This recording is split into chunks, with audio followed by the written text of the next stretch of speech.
હું જિગ્નેશ દાદા રાધે રાધે. તમને મારી વિનંતી છે કે આ વિડીયોને બને એટલું શેર કરો. તમારા ભાઈ હોય, કોઈ બહેન હોય કે ગમે તે હોય તેને શેર કરો. મને ખબર છે તમે એક કથાને વોટ્સઅપમાં શેર નથી કરતા, તો અમારે તમને એ જ વિનંતી છે, તમે શેર કરો. તમે એકલા એકલા ન સાંભળો, તેથી તે પણ આ કથાનો સાર લઈ શકે. અને આ વિડીયોને લાઈક કરો, ચેનલને સબસ્ક્રાઈબ કરો. ધન્યવાદ. હવે કથા સાંભળો. કે બાજુમાં જાગતો હોય, કથા સાંભળતો હોય, ખબર હોય કે આપણે હુઈ ગયો છે, તો એ ઉઠાડે નહીં, તો જે જાગે છે ને એ બીજા જન્મમાં મદારી બને છે. અને પછી ઓલો જે ટોપલામાં હૂતો હોય ને, ન્યા મોરલીના ઠઠઠ કરે, ઊભો થા ઊભો થા. પણ તે ઓલી વખતે જગાડ્યો હોત તો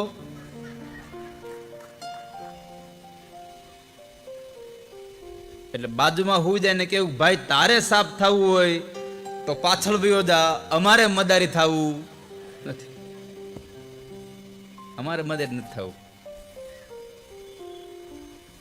પછી ગામે ગામ જવું ને, અમારે ગામ ગામના પાણી પીવા.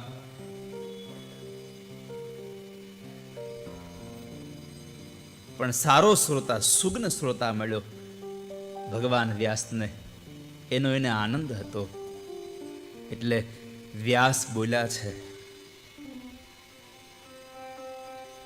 ધન્યોસી રાજમ સ્તવ બુદ્ધિરીદ્રશી તવ બુદ્ધિરીશશે જાત પુરાણ શ્રવણેતિ સાદરા પીત્વામૃતમ દે વવરાસ્તુ સર્વથા પાને વિતૃષ્ણા પ્રભવંતિ વે પુનઃ દિને દિને તે ધિક ભક્તિ ભાવ ધિક ભક્તિ ભાવ કથા સુરાજન મહનીર્ય કીર્તે શ્રોતાય દેક પ્રવણ શૃણોતિ પ્રવણ શૃણોતિ વક્તા તદા પ્રીતમના બ્રવીત. વ્યાસજી બોલ્યા, ધન્યો સિરાજમ સ્તવમ બુદ્ધિરીદ્રશી. સવારમાં બેઠો તો, સંધ્યા કરી અને બેઠો તો મને અચાનક જ આમ રાગ, એટલે મેં લખીને આવ્યો. મેં કીધું લખી લો ને તો તમને યાદ રહે. વ્યાસજી બોલ્યા છે, ધન્ય છે રાજા તને.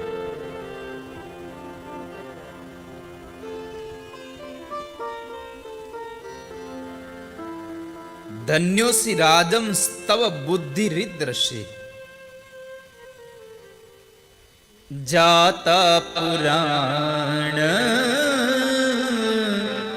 શ્રવણેતિ સાદરા. રાજા, તને પુરાણોના શ્રવણમાં આટલી બધી ભક્તિ લાગી છે અને આટલો આદર તને જાગ્યો છે, એટલે ધન્ય છે તારી આ બુદ્ધિને. પીત્વામૃતમ દે વવરાસ્તુ સર્વથા પાને વિતૃષ્ણા પ્રભવંતિ વે પુનઃ. દેવતાઓ પણ આ શ્રવણ પાન કરવા માટે અધીરા બને છે.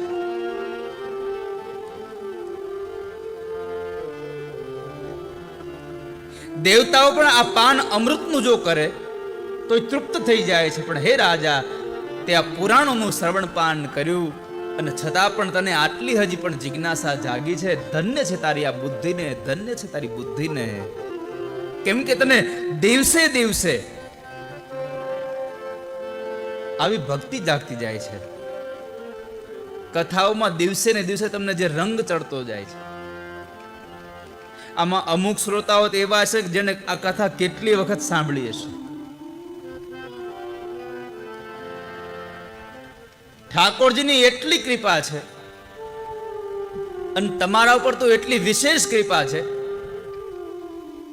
કે તમે જેવા પણ કથા સાંભળી, સાહેબ અમુક દાખલા તો એવા છે કે આજે કથા પૂરી થઈ હોય ને આવતીકાલ કથા ચાલુ થતી હોય ને તો જે શ્રોતા અહીંયા હોય પાછા ન્યા હોત હોય પાછા મારે.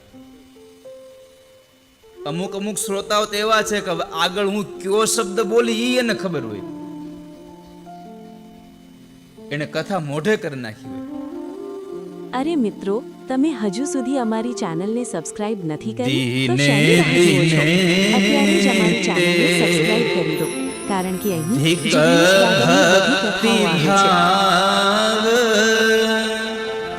છે. કથા સુરાજન મહનીય કીર્તે.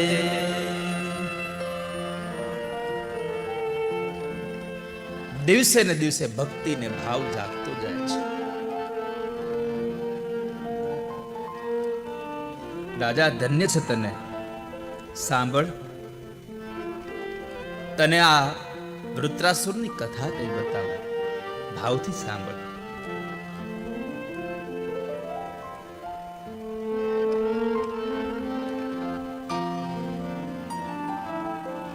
પૂર્વકાળમાં એક ઇન્દ્ર અને વૃત્રાસુર, એમાં નિર અપરાધી વૃત્રાસુરને મારી નાખ્યો હતો લોકોએ. ઇન્દ્ર લોકોએ બધાએ એની સાથે સંધિ કરીને અંતે એમને છેતરીને મારી નાખ્યો છે.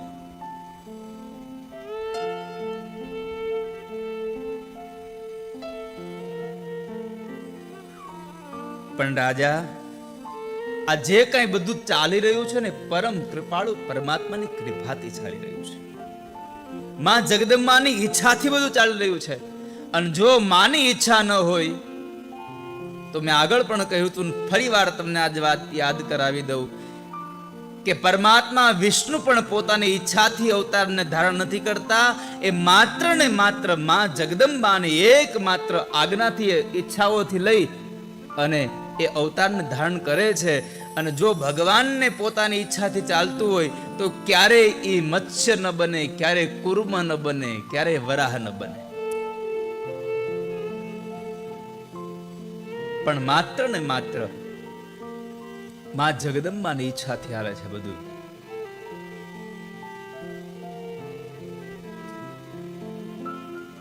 આ જગત આખું છે એ બધું માયામાં પડેલું છે. સચરાચર જગત માયાથી ઘેરાયેલું રહે છે. કારણ કે માં જગદંબાએ પોતાની માયાથી બધાને મોહિત કર્યા છે. અને એટલા માટે અહીંયા ભગવાન વ્યાસજી લખે છે, દેહમ ધનમ ગૃહમિદમ સ્વજના મદીયમ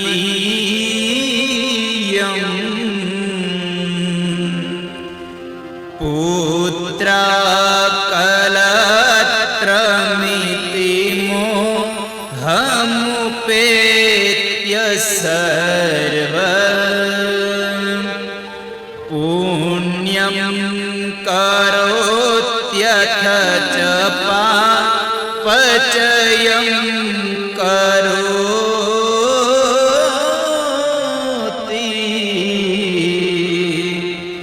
માયા ગુણે રતે બલે વિકલીકૃતો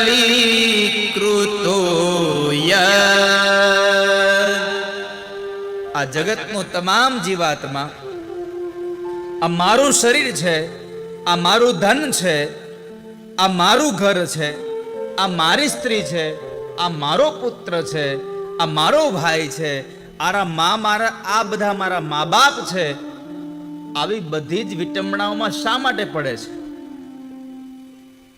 આ બધાના મોહમાં પડી અને પાપ કર્મ શા માટે કરે છે? પુણ્ય કર્મ શા માટે કરે છે? એનું એકમાત્ર કારણ છે માયા ગુણે રતિ બલે વિકલીકૃતો યત. માત્ર ને માત્ર માયાના પ્રભાવથી આ લોકો આ જગતમાં બધું કામ કરે છે. તો સાંભળ રાજા, કે ત્વષ્ટા નામનો એક દેવતાઓનો પ્રજાપતિ હતો. ખૂબ વિદ્વાન હતો, ખૂબ તપસ્વી હતો અને બ્રાહ્મણોનો પ્રિય હતો. અને એનો જે દીકરો હતો ત્રિશિલા, ઇન્દ્રએ એના 3 મસ્તકો કાપી નાખ્યા.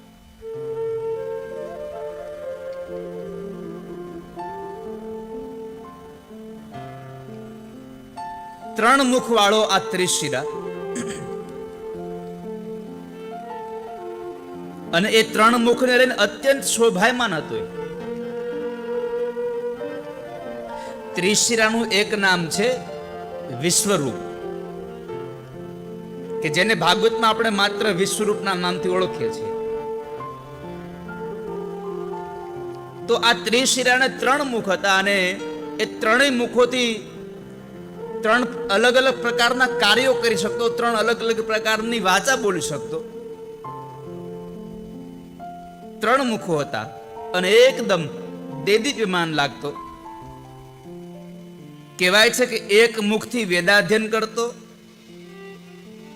એક મુખથી એ મધુપાન કરતો,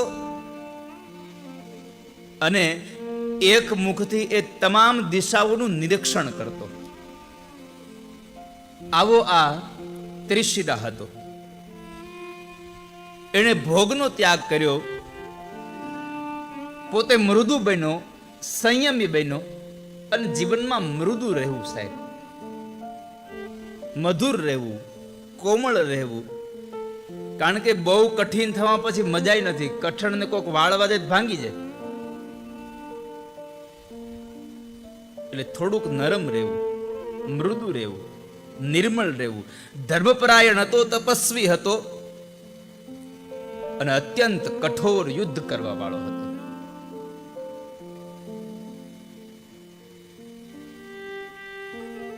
ઉનાળાની અંદર એ પંચાગ્નિને તપાવી અને પોતે પંચાગ્નિ તાપતો હોય છે.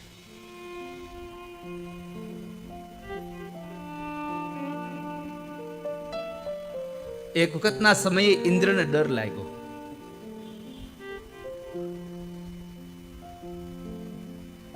કે આટલી મોટી તપશ્ચર્યા કરે છે, મારું ઇન્દ્રાસન આપણા વિડિયો કેટલા જણા જોવે છે, પરંતુ ઇન્દ્રને તેમાંથી અમુક ઈર્ષા જણાઓ થઈ. સબસ્ક્રાઇબ કરે છે. તો કૃપા કરીને એટલે વિનંતી ઇન્દ્રએ કરું છું કે તમે બધા અમારી ચેનલને સબસ્ક્રાઇબ કરો. એનું મસ્તક કાપવાનું નક્કી કર્યું. પણ એને પેલા તપશ્ચર્યામાંથી ભ્રષ્ટ કરવા માટે ઇન્દ્રએ ઘણી બધી અપ્સરાઓ મોકલી છે. ઉર્વશી નામની અપ્સરાઓ આવે,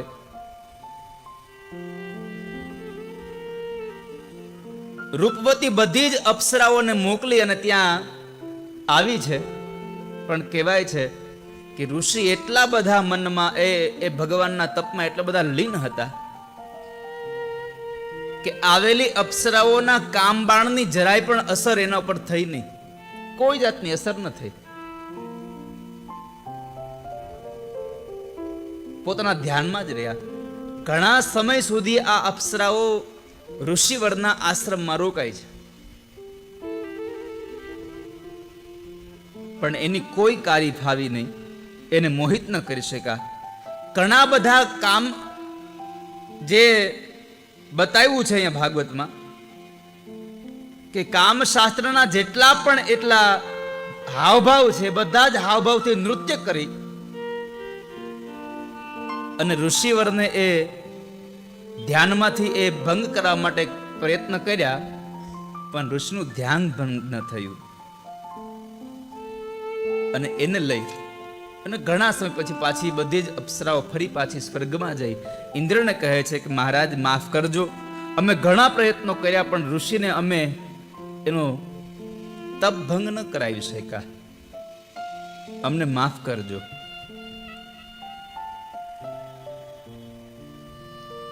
એ જ સમયે પાપ બુદ્ધિ ઇન્દ્ર ફરી પાછી બીજી યુક્તિઓ ગોતે છે. હવે શું કરવું, શું કરવું? અને આ દુનિયાનો નિયમ છે કે જ્યારે લોભ જાગે, જ્યારે ઈર્ષા જાગે, ત્યારે માણસ સાવ નિમ્ન કક્ષાના વિચારો પણ કરી શકે. જ્યારે લોભ જાગે,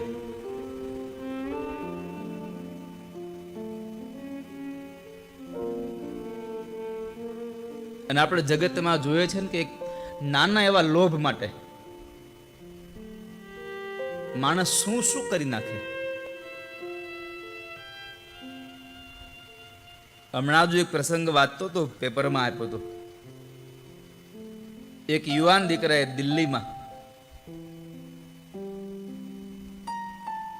પોતાના મિત્ર સાથે સંબંધ બંધાયો અને એ સંબંધમાં પોતાના બાપ પાસે અબજો રૂપિયાની સંપત્તિ હતી. અને એ બાપ પાસે જ્યારે 5 લાખ રૂપિયા માંગ્યા ને 5 લાખ રૂપિયા બાપાએ આપવાની ના પાડી, તો સગા એના પિતાને, સગી એની માને, સગી એની બેનને અને સગી એની નાનીને, આ ચારેયને એના જ પિતાશ્રીને રિવોલ્વરથી મારી નાખ્યા. સત્ય ઘટનાનો દાખલો છે, હમણાંનો જ, સપ્ટેમ્બર મહિનાનો જ.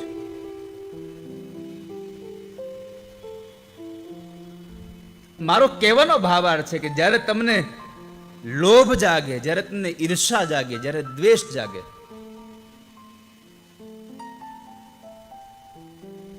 ત્યારે મન ઉપર ધૈર્ય ધારણ કરવું.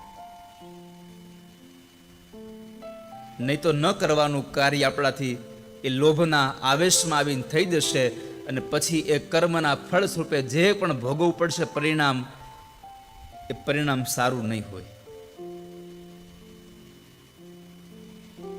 માટે લોભ ન કરીએ, કોઈની ઈર્ષા ન કરીએ.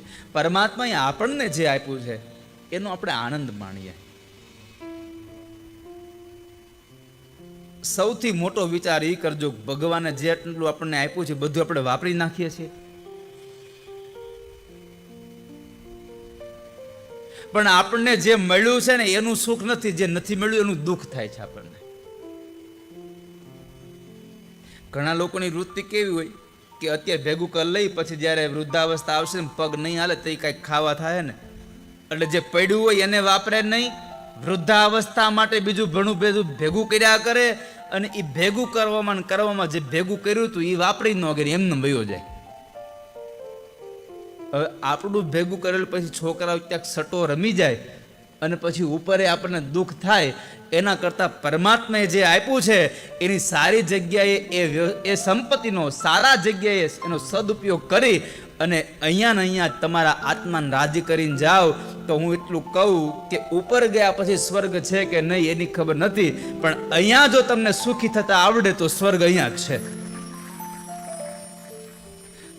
આ જગતમાં તમને કોઈને સુખી કરીને સુખી થાવ, કોઈને જમાડીને તમે જમો તો આ ધરતી જ તમારા માટે સ્વર્ગ છે, અને કોઈનું હરામનું લઈ લ્યો તો તમારા માટે આ ધરતી જ નરક છે વાલા.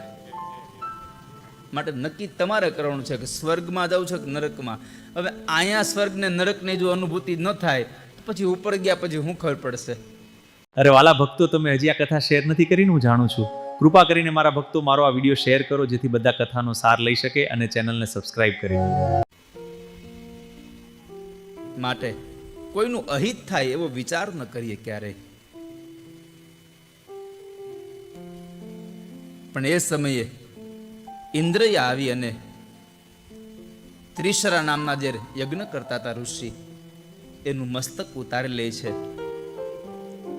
અને એ મસ્તક જ્યારે એને પોતાના વજ્રના પ્રહારથી મારે છે ત્યારે ઋષિ ઢળી પડે છે. જ્યારે મૃતદેહ પડ્યો એમ પડી ગયા છે. પણ ઇન્દ્રને હજી શાંતિ ન થઈ. પોતે તો ઐરાવત હાથી પર બેઠો છે અને એમણે ત્યાં એક તક્ષા હતો. એ તક્ષાને કહ્યું કે તું આના મસ્તક કાપી નાખ, હજી મને ડર લાગે છે.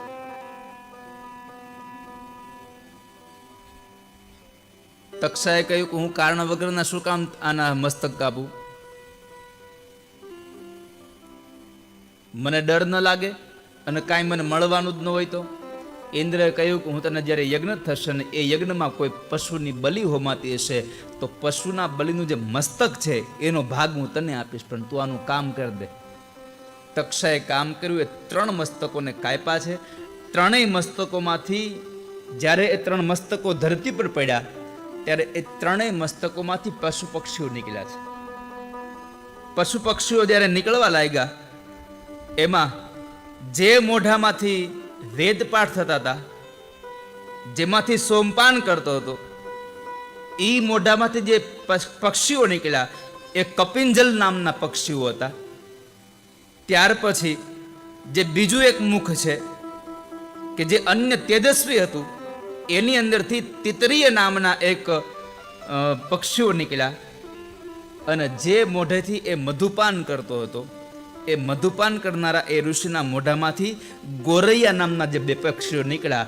આ ગોરૈયા પક્ષી એટલે કે વ્યાસજીને જેને પુત્ર કામેષ્ટિ જે મિત્રો, આ કથા વિચારો જેને ઉત્પન્ન આખી કર્યા, સાંભળી હશે તેને એ જરૂર ગોરૈયા આ બે કથામાંથી કંઈક શીખવા મળ્યું પક્ષીઓ. હશે. તો તે લોકોને મારી 3 વિનંતી પ્રકારના છે પક્ષીઓ કે એનામાંથી શું નીકળ્યા શીખવા છે. મળ્યું તે અમને કમેન્ટ કરો. ઇન્દ્ર ચાલ્યો જાય છે.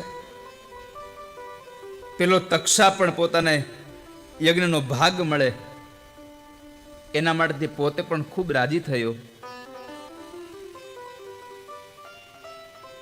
ઇન્દ્રને બ્રહ્મ હત્યાની ચિંતા ન થઈ. જો કે એને બ્રહ્મ હત્યા મળી છે ને એ ઇન્દ્રએ બ્રહ્મ હત્યાને 4 જગ્યાએ આ જગતમાં વેચી નાખી હતી. અને છતાં પણ એને કમળની દાંડલીમાં સંતાવવું પડતું પાણીમાં. પણ ઇન્દ્રએ 4 જગ્યાએ જે પોતાના બ્રહ્મ હત્યાની જે વહેંચણી કરી 4 ભાગમાં, એમાં પૃથ્વીને, વૃક્ષને, જળને અને સ્ત્રીને બ્રહ્મ હત્યાના ભાગ સ્વરૂપે આપ્યું છે. આ પૃથ્વીને બ્રહ્મ હત્યાનું પાપ કયું તો કહે છે કે પૃથ્વીમાં જે ખાડો ખોદાય છે ને એ બ્રહ્મ હત્યાના પાપનું પરિણામ ભોગવે છે આ પૃથ્વી. ત્યાર પછી જે વૃક્ષમાં જે ઓલો પેલા ગુંદર લાગે, વૃક્ષમાં જે ગુંદર લાગે એ બ્રહ્મ હત્યાના પાપનું પરિણામ ભોગવાય છે. જળની અંદર જે શેવાળ થાય છે એ પણ બ્રહ્મ હત્યાના પાપનું પરિણામ ભોગવાય છે. અને સ્ત્રી જે રજસ્વલા થાય છે એ પણ બ્રહ્મ હત્યાના પાપનું ફળ ભોગવે છે. આ 4 જગ્યાએ ઇન્દ્રએ એ ફળને ભોગવાયું. ફરી પાછો એને જ્યારે દેવતાઓની, ઋષિઓની જ્યારે ડર લાગ્યો ત્યારે ફરી પાછો કમંડળની નાળીમાં વહી ગયો છે, પાણીમાં.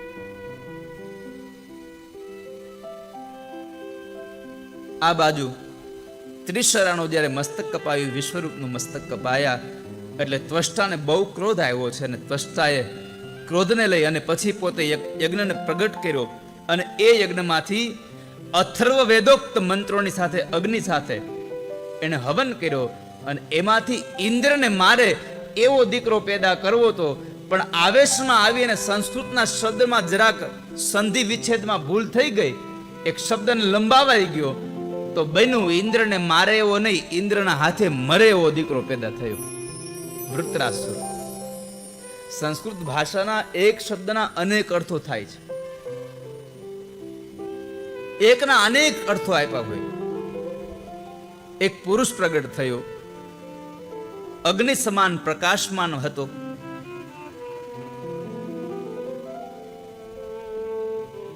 ત્વષ્ટાએ કહ્યું તું મોટો થા, એટલે પર્વત આકારનો એ મોટો રૂપ ધારણ કરીને ત્યાં ઉભો રહ્યો અને પોતાના પિતાશ્રીને કહે છે કે હું તમારી શું સેવા કરું? તમારા મનના જે કઈ સંકલ્પ હોય મને કહો, મને આજ્ઞા કરો, હું તમારી સેવા કરવા માટે તૈયાર છું. તમે જે કહેશો તે હું કાર્ય કરવા માટે તૈયાર છું. તમે કહેશો તો પૃથ્વીને પણ ઉખેડીને હું ફેંકી દઈશ. તમે કહેશો તો સમુદ્રને પી જઈશ. તમે કહેશો તો દેવતાઓને મારી નાખું. તમે જે પણ આજ્ઞા કરો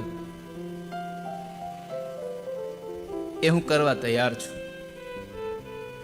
અને મને એક મારું નામ આપો. ત્યારે ત્વષ્ટાએ કહ્યું કે હે પુત્ર, તું અત્યારે વૃજિન માંથી ઉત્પન્ન થયો છે. વૃજિન એટલે કષ્ટ. તું વૃજિન માટે ઉત્પન્ન થયો છે, કોઈકને દુઃખ દેવા માટે ઉત્પન્ન થયો છે. એટલે તારું નામ રહેશે વૃત્ર, અને તું છો અસુર એટલે તારું નામ થશે વૃત્રાસુર. તું વૃત્રાસુર તરીકે અહીંયા પ્રસિદ્ધ થઈશ.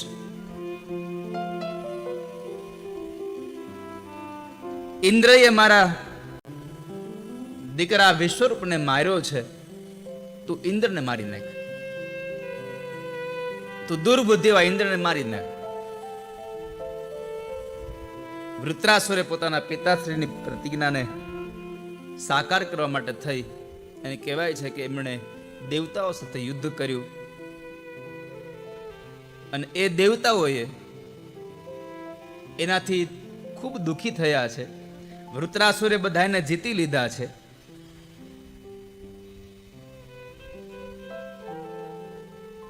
દેવતાઓ દર દર ભટકી રહ્યા છે. અને આ જગતનો નિયમ છે. જ્યારે ઇન્દ્ર બધા દેવતાઓ પાસે જઈને કહે છે ને, પ્રભુ મને બચાવો, મને બચાવો, ત્યારે ઋષિ મુનિઓ એમ કહેવા લાગ્યા, ભગવાન બધા એને કહેવા લાગ્યા કે રાજા, આ જગતનો નિયમ છે, કોઈ પણ માણસ જે કર્મ કરે, પુણ્ય કરે કે પાપ કરે, એનું ફળ મળે મળે ને મળે જ. કર્મણી એવા અધિકાર હસ્તે માં ફલે શું કદાચ. અને ભગવાન કૃષ્ણએ ગીતાજીમાં લખ્યું કે જેવું કર્મ કરે એવું ફળ મળે. અને આ દુનિયામાં તમે એક વાત યાદ રાખજો, ભગવાનથી ડરવાની જરૂર નથી,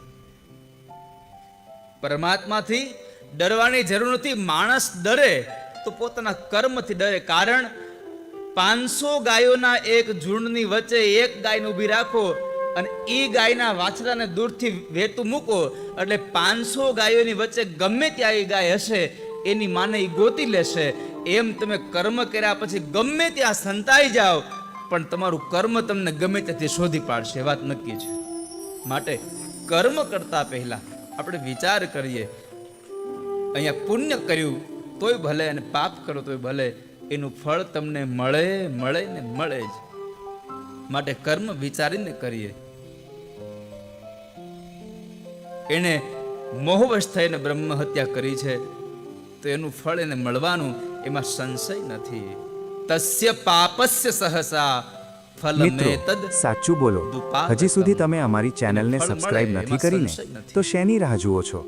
કૃપા કરીને અમારી ચેનલને તો સબસ્ક્રાઇબ રાજાએ કરો. એને ઇન્દ્રને બહુ હેરાન કર્યો, બહુ દુઃખ આપ્યું. વૃત્રાસુર અને ઇન્દ્રનું બેનું યુદ્ધ થયું, ને એમાં લખ્યું છે કે 100 વર્ષ સુધી યુદ્ધ ચાલ્યું એનું બેનું. આ બેવનું 100 વર્ષ યુદ્ધ ચાલ્યું, અને એ યુદ્ધમાં એક પછી એક દેવતાઓ જેમ હારતા ગયા એમ બધા લોકો એક પછી એક પલાયન થતા ગયા, એક પછી એક પલાયન થતા ગયા. છેલ્લે ઇન્દ્ર પણ યુદ્ધમાંથી ભાગી ગયો. ઇન્દ્રને માર્યો નથી વૃત્રાસુરે, કે એના પિતાશ્રી કહ્યું તો માન નાખ. માર્યો નહીં. શું કામ ન માર્યો? તો કહે છે કે ઇન્દ્ર ડરી ગયો તો, અને શાસ્ત્રનો નિયમ છે કે ડરેલાની ઉપર એની ઉપર ક્યારેય પ્રહાર કરવો નહીં. ન હતાસ્તે મયા યસ્માદ યુક્તમ ભીત મારણમ. જે ભય પામી ગયો હોય એને મારવો નહીં કોઈ દિવસ, એને છોડી દેવો, એને જવા દીધો છે. પોતાના પિતાશ્રી પાસે આવે છે જ્યારે વૃત્રાસુર, અને એ વૃત્રાસુર જ્યારે પોતાના પિતાને વંદન કરે ત્યારે એના પિતાએ કહ્યું કે હવે સાંભળ, હવે હું તારા માટે એક સારી વાત કરું. તું તારા કલ્યાણ માટે હવે દેવતાઓની ઉપાસના કર, ભગવાનની ઉપાસના કર. સાવધાન થઈ જા અને તપશ્ચર્યા કર. બીજી વાત, તું કોઈનો વિશ્વાસ ન કરતો, કોઈનો ભરોસો ન કરતો.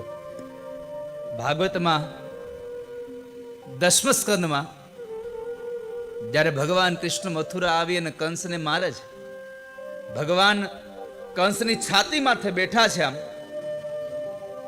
અને ભગવાન જ્યાં મારવા જાય કંસને, ત્યારે કંસે શું કહ્યું? તમે મને મારી નાખો, તમારા હાથ મને મૃત્યુ મળે, એનાથી વિશેષ મૃત્યુ બીજે મળે ક્યાં મને? પણ મારી પ્રાર્થના એટલી છે, કૃષ્ણ, તમે મથુરાના લોકો પર, સમાજના લોકો પર ક્યારે ભરોસો ન કરતા. તમે લોકો પર ભરોસો ન કરતા, કારણ કે આ દુનિયા ક્યારે ભરોસો છોડી દે, ક્યારે વિશ્વાસઘાત કરી નાખે એનો કોઈ ભરોસો નથી. કારણ આજ દિવસ સુધી આ લોકો તમામ મથુરા નરેશ કંસનો જય બોલાવતા હતા. આજ મારો સમય જરા ખરાબ થયો, તરત કૃષ્ણની જય બોલાવા લાગ્યા છે. આ દુનિયાનું નક્કી નહીં, ક્યારે તમને હાથીની અંબાડીએ બેહારે, ક્યારે ગધેડે બેહારે, ક્યારે ભાત ભાતના પકવાન ખવડાવે, ક્યારે તમને ભૂખ્યા રાખે, નક્કી નહીં. જ્યાં સુધી સ્વાર્થ હોય ત્યાં સુધી સૌ તમને આપે. જેવો સ્વાર્થ પતી જાય એટલે બધે કોણ હું ને કોણ તું. સુર નર મુનિ જનય સબ કી રીતિ, સ્વાર્થ કારણ કરહી. રામચરિત માનસ કહે છે, આ દુનિયામાં તમામે તમામ લોકોનો એકમાત્ર સ્વભાવ રહ્યો છે, સ્વાર્થ હોય ત્યાં પ્રેમ કરે.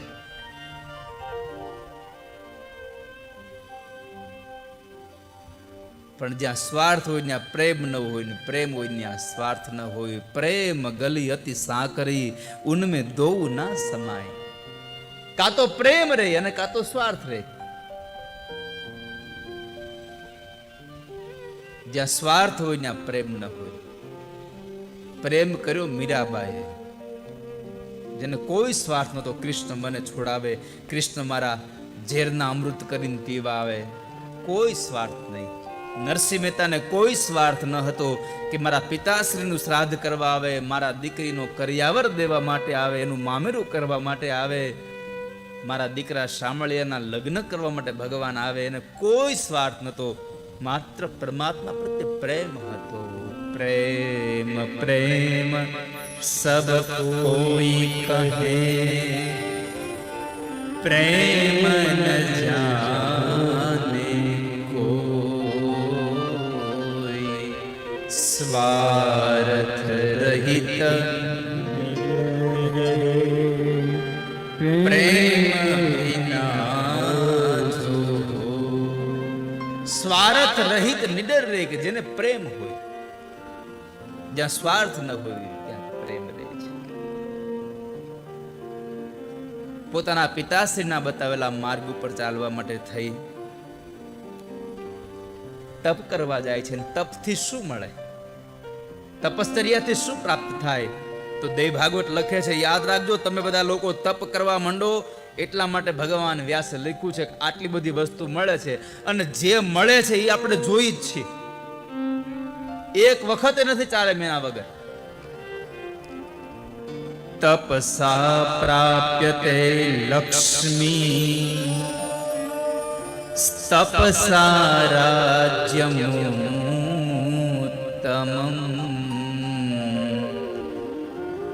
તપસા બલવૃદ્ધિ સ્યાત્, સંગ્રામે વિજય તથા. તપ કરવાથી લક્ષ્મીની પ્રાપ્તિ થાય. તપસા પ્રાપ્યતે લક્ષ્મી.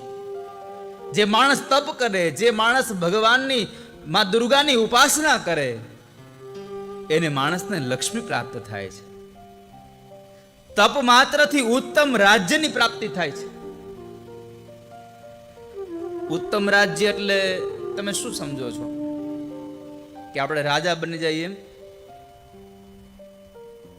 ઉત્તમ રાજ્યમાં સ્વર્ગને પણ રાજ્ય કહ્યું, બ્રહ્મલોકને પણ રાજ્ય કહ્યું છે. કેટલા લોકોને સ્વર્ગમાં જવું છે? હાથ ઊંચો કરો.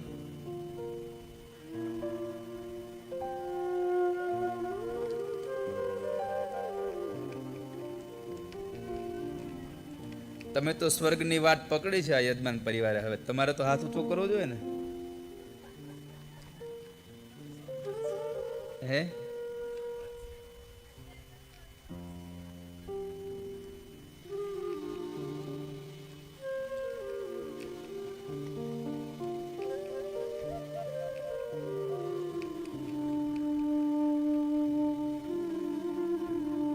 આપ સૌ પરિવાર બહુ ભાગ્યશાળી છો કે આપને ત્યાં થનારી ભાગવત કથાનું મુહૂર્ત પણ તમને માં જગદંબાના ધામમાંથી મળતી રહ્યું છે. બહુ ભાગ્યશાળી છો.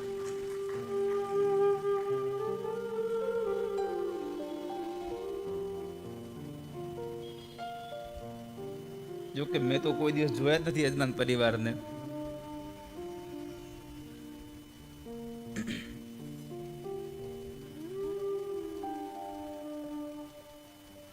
મને તો જો કથામાં કોઈક દિવસ આવે તો જોવા મળે તો ઓળખાણ થાય, અને કાં તો સીધો એની ઘરે કથા કરવા જાવ તઈ મળે. બાકી તો બધું ભાર્ગવભાઈ સાથે. અમદાવાદ બાજુનું કશું કાર્ય હોય તો જેણે અમારા માટે ભેખ લીધો છે અમારે રાજુભાઈ ઠક્કરે. અમદાવાદની દિશાઓનું કોઈ પણ કાર્ય હોય એટલે સામેથી ફોન આવે કે તમે અહીંયા ધક્કો ન ખાતા ભાર્ગવભાઈ, અહીં બધું હું પતાવી દઉં છું. લગભગ આ પરિવાર લગભગ ભાર્ગવની નહીં મળ્યા હોય, કદાચ નથી મળ્યા ને ભાર્ગવભાઈ નજી. કેમ કે મારો કહેવાનો ભાવ અર્થ એ છે કે જ્યારે આ જગતના ઘણા બધા લોકોનો જ્યારે અમને સાથ મળે છે ને, ત્યારે વર્ષમાં આટલી કથાઓ કરીને લોકોના આત્માને શાંતિનો એક પ્રયાસ કરી રહ્યા છીએ.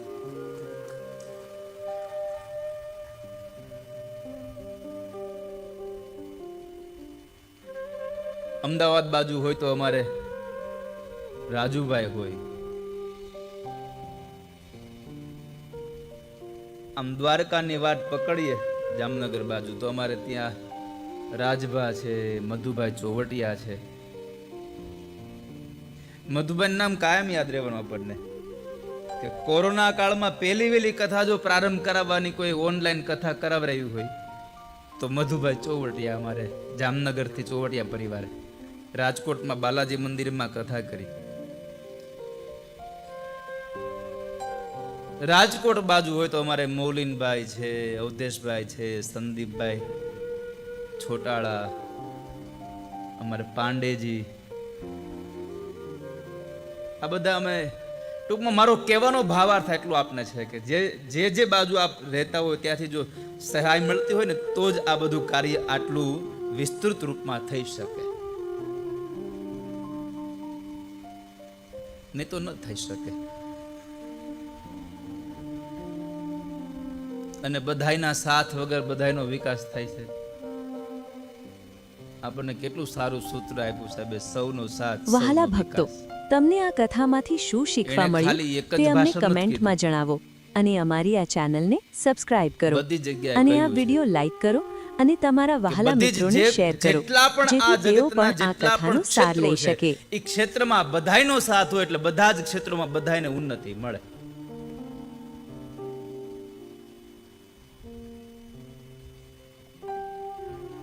તું જા તપ કર, તને ઉત્તમ રાજ્યની પ્રાપ્તિ થશે. તપ કરવાથી માણસને બળની વૃદ્ધિ મળે છે, બળ મળે છે, સંગ્રામમાં વિજય પ્રાપ્ત થાય છે. અને બ્રહ્માની તો ઉપાસના કરી અને ઉત્તમ વરને મેળવજે. પિતાએ સારો માર્ગ બતાવ્યો. વૃત્રાસુર ગંધમાદન પર્વત ઉપર જાય છે અને ત્યાં જઈ ભગવાનનું જપ તપ કરે. માં ગંગાજીની અંદર એણે સ્નાન કર્યું.